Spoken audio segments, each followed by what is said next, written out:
Hi there, and welcome back to Season 3 of Cyburst. Wow! A podcast about science, popular culture, and entertainment. We are your hosts, Isabel and Ella. We are two science communicators and solarpunk enthusiasts taking this podcast on a journey into hopeful futures. And we just wanted to let you know this podcast is for everyone, no matter if you're a biologist or a public servant. So this episode, we're going to be talking all about putting the punk in solarpunk. We're going to be chatting about what it means to be punk, how this is an integral part of the solarpunk movement, and a whole lot more. But before we dive into it, it's really important that we acknowledge that this episode of Cyburst is being recorded on Ngunnawal and Ngambri country. Dowra Nuna, Dowra Ngunnawal, Yangu, Nalimanyin, Dunimanyin, Ngunnawal Wari, Dawa Wari, Dindi, Wangir Jin Yin. This is Ngunnawal country. Today we are meeting together on Ngunnawal country. We acknowledge and we pay our respects to the elders. And we extend those respects to the elders of all the lands on which you're listening and watching this podcast on. Okay, so punk. It's one of the most misunderstood aspects of the solarpunk genre and aesthetic. So on the surface level, some games, books, TV shows, and so on may appear to be solarpunk, but often they're kind of just depicting sustainability in line with current dominant culture. So solarpunk requires radicality. It requires rebellion and or objection towards the current status quo. And this is a really essential part of the genre and something that we wanted to ground this season in. So we're putting it up top, and this episode and episode 2, we're going to be telling you all about it. Yeah, we are. And of course, in our classic Cyburst style, we're going to split this episode into 3 parts. Oh, yeah. The rule of 3, our favorite rule. All good things come in 3s. Mm-hmm. Well, we need a third co-host then, maybe. Maybe. I don't know. So the first part is going to be all about what is punk and what does it look like in solarpunk. Then we're going to talk about comparing punk in solarpunk to punk in other punk genres. Nice. And then finally talk a little bit about how we can move towards a punk-i-fied future. Oh, so exciting. Very exciting. It's really good to start with definitions. So Ella, what even is punk? Okay. Such a good question. So punk is kind of this like global phenomenon. When it was established in the 70s, it was somewhat violent. It was full of rage against the system. It was dark. It was edgy. There were heaps of DIY components. It was fast. It was raw. And kind of at the root of it, it was really anti-establishment. But punk is changing. Punk has changed. Punk will probably continue to change because dominant cultures change. And as the dominant culture shifts, so too do subcultures such as punk. And I wanted to talk about this book, Punk Identities, Punk Utopias, Global Punk and Media, edited by Matt Grimes. And they put punk like this. Punk and its subsequent variants from hardcore to post-punk has always crossed borders and become assimilated within countercultural practices with local, national, and regional variations. So I feel like that's a really good kind of definition and explanation for us to ground this episode in, is that there's lots of different types of punk. It looks different depending on what the dominant culture is, and that can change locally, nationally, globally, regionally, etc. And I actually wanted, at the top of this episode, to talk a little bit about Russian punk scenes. Ooh, that's interesting. Okay. Tell us more. You may have heard about them recently. There's been a few things coming to the forefront. I've seen it on some of my socials coming up, and, it's been in a few news articles over the last couple of years because Russian punk kind of started with black market vinyl records in the 70s, and that included distributing vinyls made out of X-ray film. Mm-hmm. So because they were illegal, people were finding other ways to listen to this music. Vinyl records themselves quite fragile, breakable. So known as bone music. Oh, hang on. I saw a reel about this. I knew you would have. Yes. So there were all these like underground markets for that music pressed onto X-rays, which were easily, movable, flexible, hideable. And I think that's a really interesting place for like punk to have started, in that region.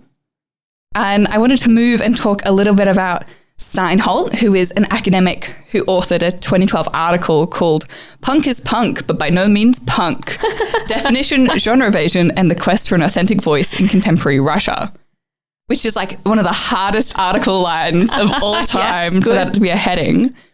And Steinholt brings a really interesting meta element into our understanding of punk, which is unpacked really beautifully for us, again, in Punk Identities, Punk Utopias, Global Punk and Media, which is that Matt Grimes edited book. And in it says, Steinholt, through kind of that definition, seeks to understand to what extent and in what ways are notions of creative autonomy dependent upon strategies of escape from genetic definitions. Mm-hmm. In doing so, he argues that in Russia, the dominant definition of punk is long since obsolete, and that punk is in a constant process of undefining itself and cannot be rendered into a neat formula that solves the equation of Russian punk. That's so fascinating. Kind of creepy. I know it's a little bit weird to like introduce a topic and then say it is what it isn't, but that's kind of what punk is a little bit all about. So I still think it's important for us to like wrestle with that meta definition. Yeah. It reminds me a little bit of hipsters and like that, that kind of like caricature of like, if you think it's cool, it's uncool. So if I'm doing things you're considered that cool, then I'm uncool. Like it's a really weird thing to grapple with. Yeah. Punk is different in a lot of ways, particularly because of that, the driving force behind it, which isn't just to be uncool or to be punk, but what that means. And, a lot of those fighting against the status quo elements are really crucial there. Yeah, for sure. Wow. Okay. Russian punk. Yeah. How interesting. Just to throw that into the mix. Yeah. I love that as like the start to this episode.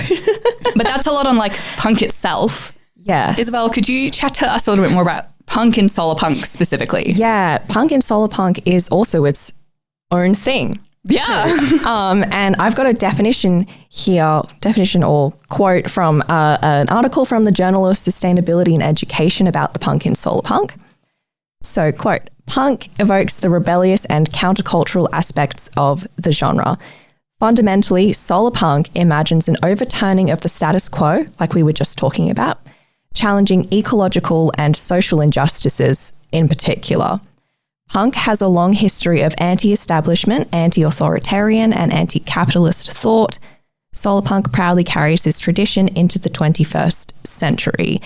And just a note here, I would actually also add the decolonial aspects. Yes. Are an important part of the punk. Punk also evokes individuality, although not individualism. By aligning with the marginalized, solarpunk resists the stifling taboos which promote uniformity. By depicting empowered, autonomous communities, neither the sameness of Soviet brutalism nor the false diversity of 15 different potato chip brands persist in a solarpunk world. Rather, communities are able to decide their own dress, speech, architecture, lifestyle, etc. And I think if you cast your minds to some of the solarpunk world and fiction we've talked about in previous episodes, like the Monk and Robot duology, like Ecotopia and even Black Panther, for the decolonial aspects, punk is really an important part of all of them. Yeah, and one thing I wanted to go back to from that definition was the individuality. So it's individuality but not individualism. Yes. And that's kind of, I think, what I was trying to touch on before with punk has an action and a purpose. Yeah. And it's a movement of a whole bunch of people who are individuals, but they're not trying to benefit individually. They're trying to, benefit systematically from this type of, rage against the machine and fighting back and action against. Yeah. It's like you can still have this self-expression and individuality, like dress how you want, be friends with who you want, have your own hobbies, but change the world through coming together. Yeah. And I think that's a really crucial aspect of both punk and solar punk. And whilst there are some really like obvious overlaps in punk culture and the punk aspects of solar punk, I'm also really keen for us to have a bit of a chat about specifically why the world of solar punk, and if you forget for a minute that it has punk just embedded in the name, why is it so well suited to punk ideologies? Because I think this suggests that solar punk is not just renewable optimism. Like there's something more to it. Yes. Yeah. Yeah. I want to bring in here a quote from the solar punk anarchist from 2018. Oh, love it. That says, solar punk, recalling the punk in its name, encourages depictions of autonomous communities, often urban, with non-hierarchical organization. And this again is from the Journal of Sustainability Education, which says, indeed, many of the solar punk anthologies available in print are themselves crowdsourced, funded by them readers, rather than a centralized publishing house. So I think we can see that even through that one example of, you know, the solar punk books, novels, being crowdfunded, not being traditionally published, we see that these ideas themselves are served by systems of the ideas they represent. Like it's so meta. Yes. In that way of like punk is punk, but it's not punk. Yeah, exactly. It's like even the way something is created is punk. Like the punk thing is created in a punk way. Yeah. Right? So like kind of what I'm thinking is if you try to take the word punk out of solar punk, call it something else, but it still had all the exact same elements, I think it would still be undeniably punk. Yeah. Which is really, really cool. And that's a really, really important aspect. And again, it's part of the part of solar punk that often gets missed when we are looking to what might be examples, because to be honest, there isn't a lot of solar punk media out there. And when we're trying to pull from examples of things that kind of solar punk can inspire us, the punk bit is the bit that is often missing. Yes. And this kind of explains a little bit why, and a little bit like why that might also be a problem. Going back to the Journal of Sustainability Education, which we love, we're drawing on a lot in this episode. That was a good article, that one. So good. They again have this really banger quote that I'm going to read and then we can have a bit of a chat about. And it talks about 3 issues that solar punk is particularly well suited to address. And these are environmental racism, ability, disability, and representation. To say that solar punk can address these issues is to say that it offers a depiction of a future where these concerns are recognized and then tackled by the communities who are affected by them. In this sense, it can serve as a guiding light depicting a path to the resolution of these problems. And I thought that that's just such a good, capture of, again, how solar punk is so punk at its core. Like the problems it's best suited to address are kind of punk problems. They're community problems. Yeah. And they're problems that aren't going to be solved continuing with the status quo. Yeah, for sure not. Which is, why we've put it up front in this episode and why it's so important to discuss the punk. And I can't believe people have not really spent much time on it. They're very focused on those sort of renewable optimism part, but not the punk bit. Yeah, and it's right there in the name. And maybe we are kind of crazy for not addressing the solar part, but I feel like that part's pretty self-explanatory. We did go into it a lot in our episode in season 1, but I think the punk bit deserves to be grappled with. Yes. No, which is what we're doing today. So thanks for coming on this journey with us, listeners. And now that we've kind of got like all the definitions out of the way, we've established punk and solar punk pretty broadly and specifically, we're going to continue deep diving into some more of the specifics of punk and solar punk and punk adjacent genres. Yeah, we are. So I might kick us off by talking about what punk looks like in solar punk versus what punk adjacent genres look like. So the genre of punk was popularized by bands. So cool. Like the Sex Pistols, the Ramones, the Clash, so on. But the punk in solarpunk derives from steampunk, which is another genre of speculative fiction that I think a lot of our listeners would be familiar with. And it explores alternative worlds or futures where steam technology and also Victorian technologies more generally weren't erased by oil-based tech. Which is really interesting because solarpunk kind of arose from something that kind of directly opposes it, but also doesn't, because they both have that punk element. Yeah. I love it. Yeah, and then also steampunk is derived from cyberpunk. Got it. And cyberpunk are texts like William Gibson's Neuromancer, Philip K. Dick's Do Androids Dream of Electric Sheep, and of course its famous adaptation film Blade Runner. I can't believe those are the same titles. Yeah, I know. That's so funny to me when I first realized that. Yeah. Yes. Mind blown. Yeah. So the original dash punk subgenre of fiction tends to envision futures with urban decay and heavy corporate influence, which is quite different to solarpunk. Yeah, which I think still often has that element of corporate decay, but something better sprung out of it. So solarpunk exactly. kind of starts from where we are. So something has to happen to our current systems to get us to that future, but it's definitely not on the same scale at all. Yeah, and I've got a quote here from a French teacher and researcher talking about definitions of other dash punk genres, and they said, quote, "The most widely accepted definition of dash punk denominations is that they take the technological and cultural paradigm of one era and stretch it to its limits. For example, the Victorian period for steampunk, energy sources are particularly important in that perspective. In both solarpunk and steampunk, the steam engine or renewables are central to both aesthetics as they drive the technologies that make them unique. This is also true of other more minor dash punk subgenres, such as diesel punk. Think Mad Max." Oh. Yeah. I think there's a lot to think about there, and very interesting, those energy sources being at the forefront. I know I said we haven't really spoken about that before. Yeah. But it's interesting how just changing, the focus of where the punk is, even just via energy source, which is a pretty narrow view of things. Yes. To be honest with you. Yeah. How that changes so much the punk aspect. And I think that kind of reflects and reinforces the idea that punk is directly opposing what's happening in that locality. Yes. Yeah.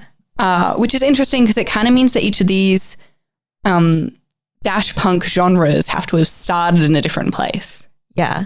Like solarpunk starts from now, cyberpunk starts in the future. Exactly. Steampunk probably starts a little bit before solarpunk. Yes. Even though they didn't originate that way. We had cyberpunk first. That's just a really interesting thing. Also, to put that in perspective. Also, Mad Max has come up again. What the heck, man? Why does that keep coming up? Yeah, I never really thought about it much as a dash punk. Diesel punk is an interesting concept. Yeah. And it does keep making its way in there, which is, again, we've said it before, love to see Australian popular culture in there, and clearly it's had such a global impact. Yeah. And it's interesting that comes up as, I guess, a version of punk that is so widely known. Yeah. Because I think there are a lot of punk media out there, but perhaps this is one of those that is widely known enough that it can be discussed as an example and enough people know about it, which is a really interesting thing it must grapple with then. And it's also one of those ones which is in super stark contrast to solarpunk too, where it's here's a future which is just wasteland, using all of these technologies has just destroyed the environment. Yeah. Well, like we said last episode, to a point. To a point. And I think with things like diesel punk, and even with steampunk, there is a way you can get to solarpunk. Yeah. Less so with cyberpunk, but a little bit of a cheeky segue there into talking a bit about getting closer to utopia through punk genres, even that are like, you know, can be considered dystopias, such as cyberpunk, diesel punk, Yep. Potentially some steampunk stories. So I think they're like pretty adventure-y, optimistic. Like, but yeah, I want to talk about this idea of dystopias getting us close to utopias and kind of the use for these types of stories broadly in our society, but more specifically when we're talking about solarpunk fiction, stories, movement. Yeah. So in global cyberpunk, Reclaiming Utopia in Japanese Cyberpunk Film, which is a 2020 academic article by Sasha Meyerson. This article talks about critical dystopia as a work that rejects the conservative dystopian tendency to settle for the anti-utopian closure. So we've kind of got this idea of cyberpunk dystopias through, you know, specifically in this article, Japanese cyberpunk films, but cyberpunk dystopias that move away from their own setting at the story's conclusion, being arguably the most punk part of this now well-established genre. So I don't want to say that cyberpunk is dominant culture, but I do think it's kind of holding that at the moment for us, particularly in a Western society. Yeah. That when we think of punk, cyberpunk comes up pretty often. It's the most dominant of these subcultures. And the most punk thing, therefore, that it can do is to move away from its own genre at the end of the film. So, or the story, or whichever. And it can move away from the film, or it can move away from that genre, you know, towards solarpunk, towards even just like ambiguity of change and a whole bunch of other things. But I really love that idea of like the usefulness and the why and what is that story doing? Like, can cyberpunk stories be hopeful if you go through this, you know, awful question mark dystopian narrative and at the end recognize that it was pretty dystopian and want to move away? Yeah, and I think that's really interesting that this has come from Japanese texts as well, because of the whole, we discussed it in our season 1 episode, which is like the intro to solarpunk, about like Studio Ghibli films and that like sort of solarpunk aesthetic. And then I guess with these Japanese cyberpunk films moving from the like more negative to towards something more positive, I think it's a huge part of the like the cultural landscape. Yeah, I also think it's interesting that it's at the end of the film, so or at the end of the story. So most of that story is the dominant subculture. Yeah. So it remains cyberpunk. Yeah. But then it has like the little glow of something at the end. Yeah, and I wonder how much of it also would stems from that country's history too, like especially around the world wars and stuff and what happened there, and like they're like, how do we get from this like horrible place to this like new future that's more positive and we're all working together? Yeah, in a way they kind of like tell us that what we've been through, you know, we're moving through it, which I think is something that a lot of other, you know, nations, regions, localities, you know, we're not recognizing that we might be in the bad bit right now. And I think solarpunk as a genre kind of calls this the bad bit. It says like, this is the part we want to grow from. And I think that's a really hard thing to process. Yes. And perhaps with, you know, Japan's history and culture, maybe they've said like, we want to call that our bad part. So we need to start moving away. Yeah, that's a really good point. Yeah. I like the way your brain works. Oh, I like the way yours works too. Oh my goodness. We should do a podcast. Oh my God, we should. So kind of like going back to that article and that author, Sasha Meyerson, and talking about her work, that work was actually inspired by what was at the time a recent issue of Studies in Arts and Humanities, which has as an editorial had guest editors Katie Stone and Raphael Cabo, who follow the arguments of Ruth Levitas in Utopias method, which is a 2013 academic work. And this is the interesting part. So Sasha's inspired by these people looking at these people on their thinking, and the thinking is viewing utopia as process and practice, something immediate rather than a distant goal. Oh, and that's, I wanted to talk about that because that's so solarpunk. Yeah. And it's, it's kind of in this global cyberpunk article, but what it's really talking about is something that's at the core to a lot of solarpunk stories, which is we're not at utopia. Utopia is a process, and we're currently processing. Yes. We're currently doing, currently creating. Yeah. You don't have to wait. It's happening now. Yes. Oh, yeah. And I think that feels really punk too, because punk is about what are you doing in this moment?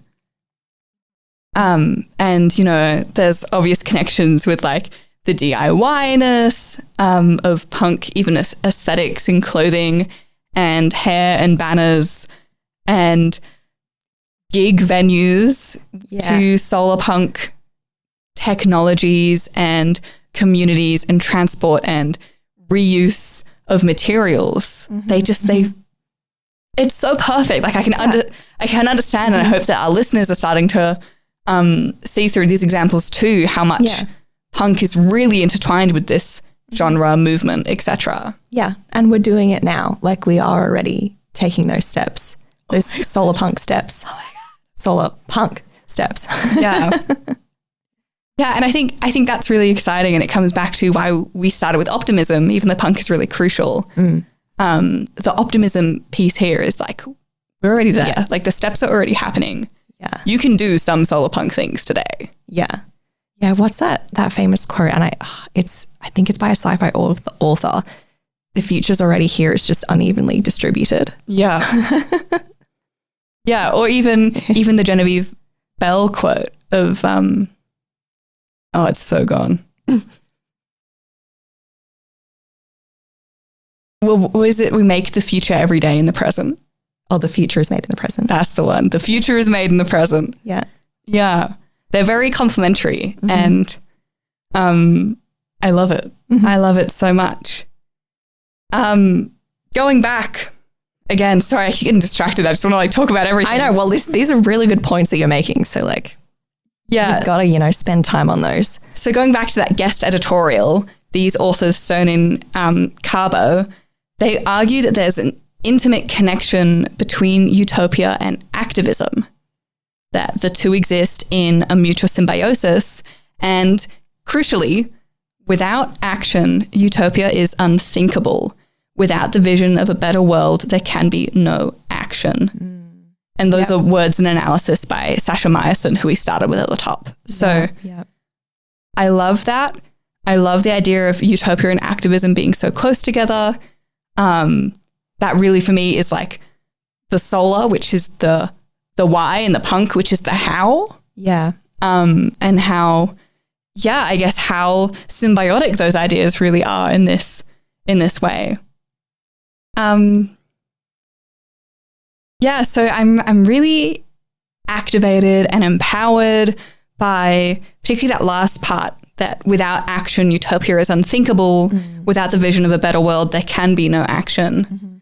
Although I feel like those words on their own aren't enough. They leave me unguided and full of energy, but without a target, unless in the view of solarpunk.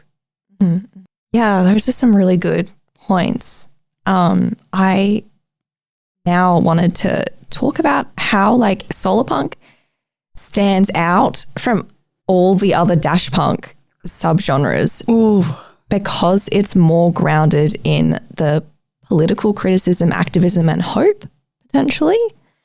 Hope in particular in solarpunk appears just as important as renewable energies and renewable technology in differentiating solarpunk from other dash punk subgenres. It really moves away from that sort of nihilism. And I've got a quote here from a Turkish academic. Quote, therefore, among the punk genres of sci-fi, there was none that offered a positive enough perspective until solarpunk came along.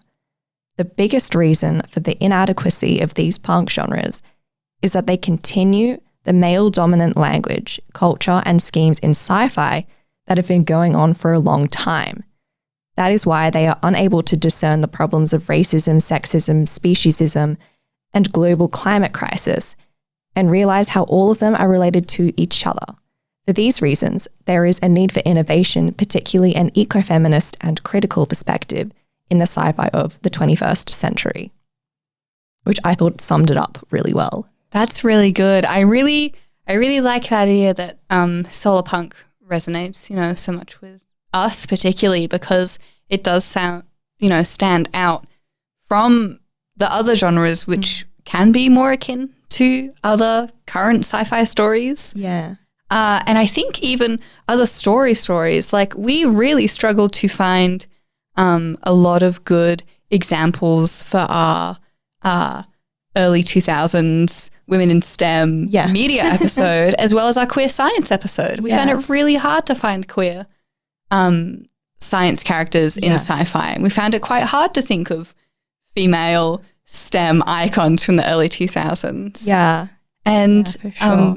Maybe one of the reasons that solarpunk appeals to us is because these are narratives where these voices are more in focus and a variety of other interesting, newer stories can be told. Yeah, there's more of the diversity in there. Yeah, and in that there's more the genre is actually offering us, right? It's not just like a rinse and repeat. It's saying, here's something new. You probably haven't seen it before because it's non-dominant. Yes. Whereas a lot of cyberpunk, medias, I think it still follows, the male voice. Yeah. Or a lot of the violence. Yeah, exactly. It follows the exact current stream that technology can be seen to be heading down.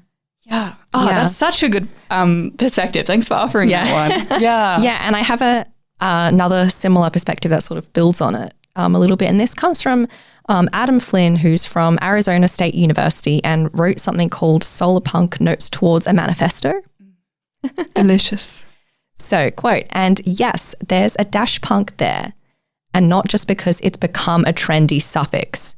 There's an oppositional quality to solarpunk, but it's an opposition that begins with infrastructure as a form of resistance. We're already seeing it in the struggles of public utilities to deal with the explosion of rooftop solar. Certainly, there are good reasons to have a grid, and we don't want it to rot away. But one of the healthy things about local resilience is that it puts you in a much better bargaining position against the people who might want to shut you off. Yeah, and I think that specific quality of resilience is really strong within solarpunk. I think it's really appealing to a lot of people right now for a whole bunch of different reasons all over the world, climate resilience or political resilience. Yes. Sometimes things can change really quickly and the current systems we have can't keep up. Yeah. Which is where systems that are solarpunk might be able to. Yeah. And so I think bringing all of this together, what we've discussed so far, hear me out. I'm ready. I'm with you. Let's go. I think punk can go in two directions. Okay. So traditional or other dash punk equals outrage at the system inspires nihilistic attitudes and violence. So like cyberpunk versus solarpunk equals outrage at the system inspires radical optimism and practical change. Ooh, I like that a lot. Yeah. And it definitely in that way is punk against the punk. If we're considering traditional punk as the first punk, solarpunk is punk even towards that. And I think we are seeing a rise in the second option, in the solarpunk way of thinking and doing. Punk is transforming. Yeah, as it should, and as it should continue to. Yes. Yeah. And as it should continue to in the future forever. Yes. Solarpunk probably isn't the last good idea there will be. I hope there will be many, many more that, use solarpunk then as a base, or like the solarpunk future we get to as a base to build the next best future for us. And I wanted to talk about how we get even to that first future that's pretty good that we then want to iterate on as well. So this is part 3 of Cyber's famous 3-act structure. And we want to talk about getting towards that punk-i-fied future and that solar punk-i-fied future. Yeah. Again, we are turning to the Journal of Sustainability Education. One strength of Solarpunk is its insistence upon promoting and including the voices of those who are so often excluded in the present. Yeah. And I think this is really important as we think about going towards a punk-i-fied future and specifically a solar punk-i-fied future. We can't go forward individually. Yes. It has to be collective. It has to promote, include, uplift, amplify voices of those who are not dominant in the present. Yeah. And if we get towards a sustainable future and we haven't, a technologically sustainable future and we haven't done that, it's not a solar punk world. No, it's not. With just the fancy renewable new technology, it's not solar punk. You're absolutely right. You need all of the rest of it too. Yeah. So in this and, our audience, we know that you're along this journey with us, that this thinking isn't new, but we really wanted to talk about how towards this positive, more hopeful future, we need to get that together. And for example, we're recording this podcast on Ngunnawal country. We're in Australia. Indigenous voices are currently really marginalised, not just in Australia, but in a lot of global communities. And that's why genres like this exist. They don't just exist so that, we can feel better about our technology, but it's also so that we can come towards more of a reconciliation moment together and continuously improve on that. And that's why genres in this solar punk, hope punk space are so important. Yeah. And so too would one be that's defined in relation to listening to Indigenous and Torres Strait Islander peoples. There are lots of subgenres here, and of listening to Indigenous and Torres Strait Islander people and other Indigenous people by telling hopeful stories of and by them, that's one way to get to this solar punk future. And it's something that's happening in the now, and we want to keep it happening, and that's why we're talking about it, and that's why we do the acknowledgement of country and language. Yeah. And we are trying to head there. Yes. By including these voices in our stories, and hopefully too in our politics and systems at a national and then a global scale. And I just wanted to paint that picture of that future clearly. Yeah, that's great. I was just nodding my head so much then. I'm just like, yes. I was like, we're so aligned. Yeah, and look, we do these acknowledgements of country. There's also other things that we're doing at Cyburst in our day-to-day, and that some of you guys are probably also doing too, to amplify marginalized voices, stories, and media. So through this podcast last season, we had several different guests who were part of the culturally and linguistically diverse people. We've had gender diverse friends on. We've talked about queer voices. We've also had early career voices. And in our very first season of Cyburst, we also did a few episodes on things like queer representation in science fiction, STEM role models for teens, and also the obsession with colonization in space. And here we don't want to preach to the converted, but highlight how these conversations are a really good place and a really important place to start, so that people can be informed, listen broadly, and so that they also go off and share what they've learned with other people. Yeah. And I guess in kind of saying that, we've kind of highlighted how we're trying to walk the walk of solar punk in this media form, in this podcast that does get, distributed non-centrally. Yeah. And that's really important to us. And in saying these things, we don't want to brag, but we want to encourage you to look in your own life and be proud of, you know, if you want a solar punk future, which I hope you do, of how you're getting there, because I think there's probably more things than you think you're doing in getting us all there together. Yes, and sometimes it's honestly just about the small things too. It doesn't have to be like you don't have to make this huge like change or whatever. It's just all those small steps, and then over time we can get there. Yeah. So this is not a moment of like do better. This is a moment of celebration of what's already happening. Yeah. That we can get behind, because we do get to a solar punk world through creating that future of stepping stones that lead us there. And, you know, hopefully with the toolkit of punk, the ideology of hope, and the love and togetherness of the community, that is how we will get there together. And that's where we wanted to kind of wrap up a lot of these punk ideas of this episode, with saying this is the path forward and it's doable and we're there. Yeah, absolutely. I think that's a great place to like wrap up this section on. Oh, I feel so good. And you know what's even better? What? We're about to feel even better because it's the good news bit. Yes. So if that wasn't good enough for you already, we've got some more stories that'll hopefully make you smile, make you feel good about the direction the world is heading in, because I think things are generally and genuinely becoming better for most people. They are. And you know what? It's started. It's going to keep happening. You can't stop it. The good is happening. The good is happening. The good is here. Yes. And I want to hear all about it as well. So my good news bit for this episode is about something that scientists from Singapore have created recently. So scientists from the National University of Singapore have found a potential way to turn rain into clean electricity. So they've been able to generate power from water droplets falling through a tube. And so far, they've harnessed enough energy to power 12 LED lights just from rain. Cool. Yes. And here's a quote from one of the academics.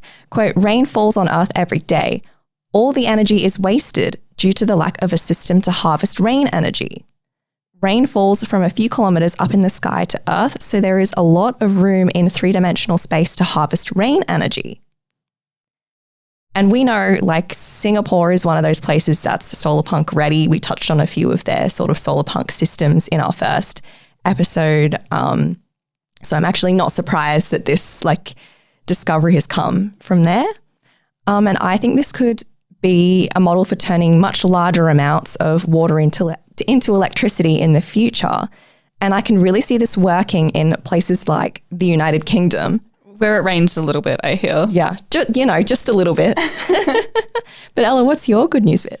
That's so cool. And I love how much systems were a focus of your good news story. Yeah.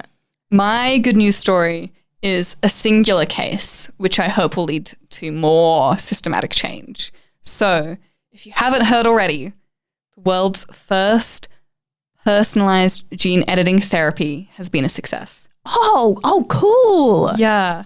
So no way. In the States, there was a baby born with a rare disease, CPS1, that affects about 1 in 1.3 million people. And this disease has been successfully treated by CRISPR-Cas9 technology, which is a technology that essentially finds, it targets, isolates, and then corrects mutations in DNA. So on a really, really like fundamental level. Yeah. So this disease that the baby had is caused by one single mutation in the DNA, which is about one letter incorrect in a DNA sequence, which for humans is about 3 billion letters. So 1 in 3 billion was wrong. It was, my God. And it was going to lead and was already leading to this disease that stops the body from properly processing anomia, which is formed in the intestines after eating protein. So, protein is very essential for human life, especially at that age. And this disease was kind of stopping that. And, it's life-threatening. Just from that one. Wow. And this is the very first time. So CRISPR technologies have been used before, but this is the first time that the treatment was personalized to that child's genetic information. And it worked. This child is getting better. They're hoping to move out of hospital soon. There's been a lot of good news coverage and press on this. I saw videos of the scientists talking about they had a 6-month period to work out this is what was happening and then create essentially a medication for this one child. And it worked. And that is on a one case level. But this technology has so much capacity for scale. Yeah. So CRISPR-Cas9 technology, which is the thing that went in and made that one change to the one letter, which, you know, would have really, really impacted this child's life, probably causing it to end very early. This technology can be used to treat a variety of genetic diseases that have more than one mutation wrong. And over time, it's currently relatively low cost. It's still pretty expensive, but over time it can continue to become cheaper, and the scale will really help with that. And that's also going to help with a range of gene therapies, not just CRISPR-Cas9. Yeah. So we'll be discovering more. There'll be more of a movement. It'll kind of change that whole spectrum of health technologies. And this technology is, you know, not just for human diseases, but anything that's biological, which is a lot of things, can be altered, including plants, say human food crops, say to make them more resilient to drought conditions, say to give us a more robust food supply because of climate change and into the future. Yeah. Wow, that's incredible. And I think it's super aligned with this theme of small steps can create big changes, which I love. Yeah. So I think we're going to see more and more this type of life-saving medicine come into play, and is going to keep impacting a whole bunch of our technologies. And I think that's such good news. And I'm so excited to share it and talk about it. There we go. Yeah. So now I think it's time for some questions for our audience. Ooh. Listeners, are you a solar punk? Very topical. In what ways? What are you already doing that makes you solar punk? Yeah, tell us about the punk element. Yeah. Yeah, we want to know, and we want to be more like you, to be honest. You're probably out there doing really cool things. So please let us know about them on our socials at sci_burst or via our Gmail. And as always, stay nerdy, everyone. Stay nerdy. And we will see you next time. Sure will. See ya. Bye.